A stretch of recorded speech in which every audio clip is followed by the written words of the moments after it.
Previously on TVSins. It's Maximus, Renegade Star Soldier! That man is playing Galaga. Thought we wouldn't notice, but we did.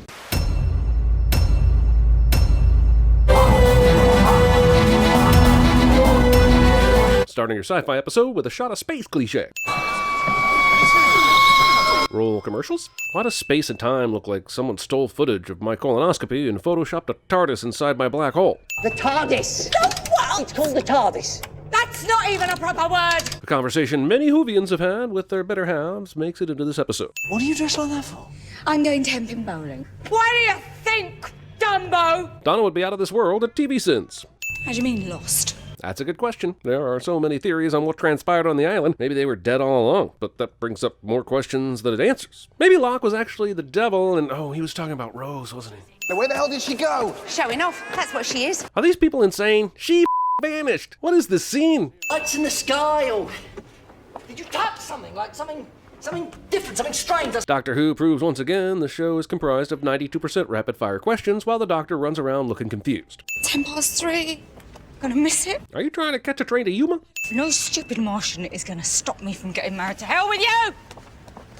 I'm not from Mars. Martian is like calling all sodas Coke, and it's just as simple. Taxi!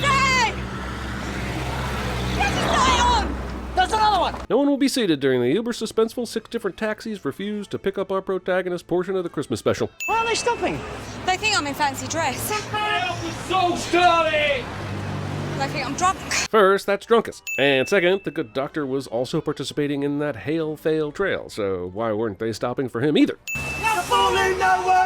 This driver had time to see her from a distance through cross-traffic, roll his window all the way down, coordinate what to say with his mate in the passenger seat, and yell it out the window, all before even passing her. Either this show is stretching reality for a lame expositional joke, or he's actually another Time Lord, and his TARDIS is a blue Suzuki Ignis. Is it Christmas?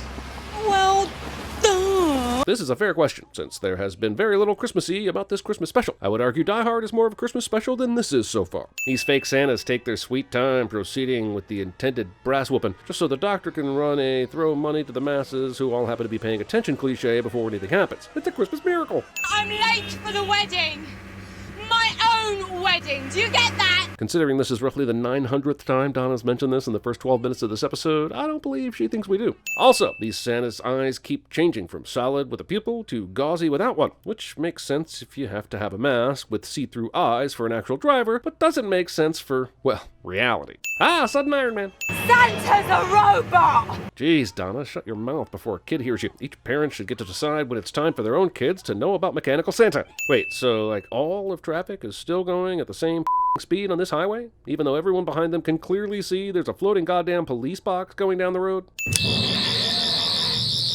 Seems like that should have been the move he started with. I'm not sure how many sci-fi shows or movies have used the kids watching something magical happen while the adults miss it trope, but it's probably just shy of all of them. With this ring, I the biodamp. Using bling to biodamp the ladies is so 2006. Come on then, robot Santas. What are they for? They're trying to blend in. I met them last Christmas. Whose position? Great big spaceship, hovering over London. You didn't notice? I had a bit of a hangover. Sure, but it is the kind of thing you see on the news or hear from a friend shortly after the hangover subsides, right? Stop bleeping me! Something I continue to say to the Sin editor somehow makes it into the fucking script. Oh, I had this great big reception all planned. Everyone's gonna be heartbroken. Funny joke and all, but there is a long emotional journey from thinking she might be dead to having a party, especially considering they saw her disappear. Even after her mom got her message, I'm just not buying it. Every single person in this room is staring at her and no one sees this. Show has time for this. Why exactly are they still trying to pull this charade off? They would stand out less if they were just walking around as robots. This creepy Santa getup brings way more attention to them. Holy did they just paint over a GameCube controller? Run! He's got the blue shell and he's not afraid to use it. Damn, these things must be as dangerous as the weather in the November rain video. If you're attacking a man with a sonic screwdriver, don't let me hear the sound system. Sure, why not? That screwdriver is the screwiest weapon of convenient powers since the wand from a Harry Potter movie. Expelliarmus, asshole! The Torchwood Institute. Who are they? Sideman evasion. Skies over London full of Daleks. I was in Spain. If she doesn't have any clue who Torchwood is or the events he's talking about, then how would she know she was in Spain when an event she didn't know occurred happened? I'm a pencil inside a mug. Strangely enough, pencil inside a mug is exactly what my college girlfriend compared me to when And look at this. a 3D graphical representation of that building that was done using CorelDRAW from 1992. You telling me this building's got a secret floor? Not sure how secret it is if the lower basement is listed on an elevator button. Maybe I should go to the police. This certainly seems like something one of the hundreds of wedding attendees might have done already, don't you think? The fact that there aren't already bobbies all over this episode is mad as a bag of ferrets. Seg's way too long. What does it do? Particle extrusion. And yet this active super secret lab is completely abandoned today by its staff. I guess they're very serious about their holiday scheduling. Synchronized intimidation is very cinematic, but from a practical standpoint, there is no reason these discount Cybermen wouldn't already be aiming at their targets. Floating so high on Christmas night. This ancient alien species cares enough to be aware of this puny planet's various holidays. The Arachnos come from the dark times, billions of years ago. Billions, they were carnivores, omnivores, they devoured whole planets. Sometimes I wonder if instead of calling the Doctor's partners companions, they should have gone with convenient expositional delivery receptacles. Probably just too wordy. Arachnos are born starving. Is that our fault? Technically, every baby is born hungry, so if you choose to use that hunger to eat people and planets, then yes, that is most definitely your fault. You shouldn't even exist. Disney live-action sequels? Now do it!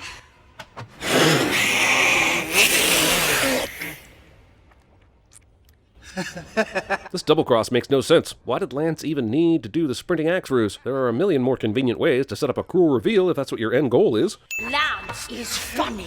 Really? Because I've seen enough of him in this episode to know he's not. It was all there in the job title. The head of human resources. This time, it's personnel. We'll handle the not that witty barbs, Sir Lancelot. And then I was stuck with a woman who thinks the height of excitement is a new flavour Pringle. Whoa there, mister. I will not hear any more speaking ill of Parmesan and roasted garlic Pringles. Them delicious. All we need is Donna. If that's the case, you've gone about this in all the wrong ways. Why have mysterious Santa robots hunt her down and kidnap her, when the man she loves and trusts could have just walked her down here himself? Is it because you needed the show to last an hour? I think it's because you needed the show to last an hour. My I wonder if actors picked for Doctor Who villains are sourced from local Overactors Anonymous groups, because damn.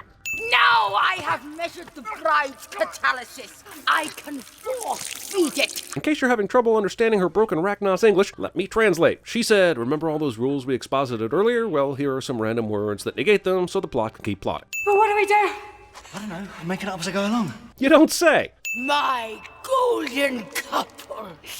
Together at last! Yeah, but making Lance a key was kind of a last-second Hail Mary, so I'm not sure exactly how this was ever part of Spider Lady's plan. But you were quite impolite to your lady friend. The Empress does not approve. Good to know that this being, you know, the one that's maniacally laughing about eating an entire planet, has a moral code. Once again, deadly stuff neglects to actually deadly. I'm gonna fall! I'm gonna swing! This works. The Doctor Man amuses me. He certainly does. Even with old school effects, cheesy dialogue, and forced plot mechanics, I continue to somehow have a great time. There's a reason this show's been around since 1963. It's damn fun. Fine, take your sin back. No! No! Don't!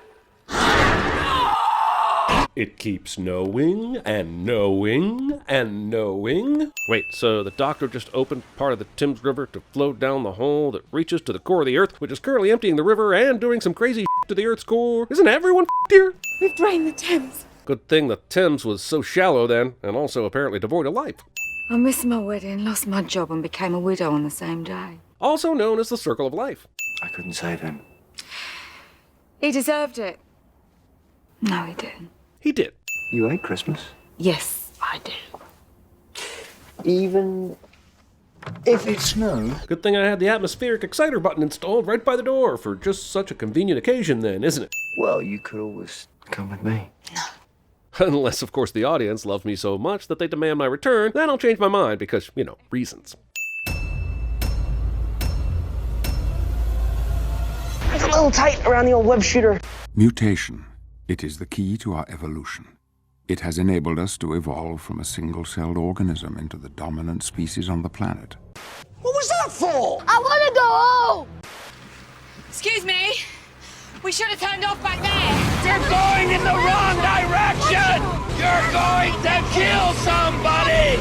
Open the door! No, I'm not. No, I won't. I will not open that door. Please, go to the extraction point, Ethan. Do you trust me? Yes. Then join!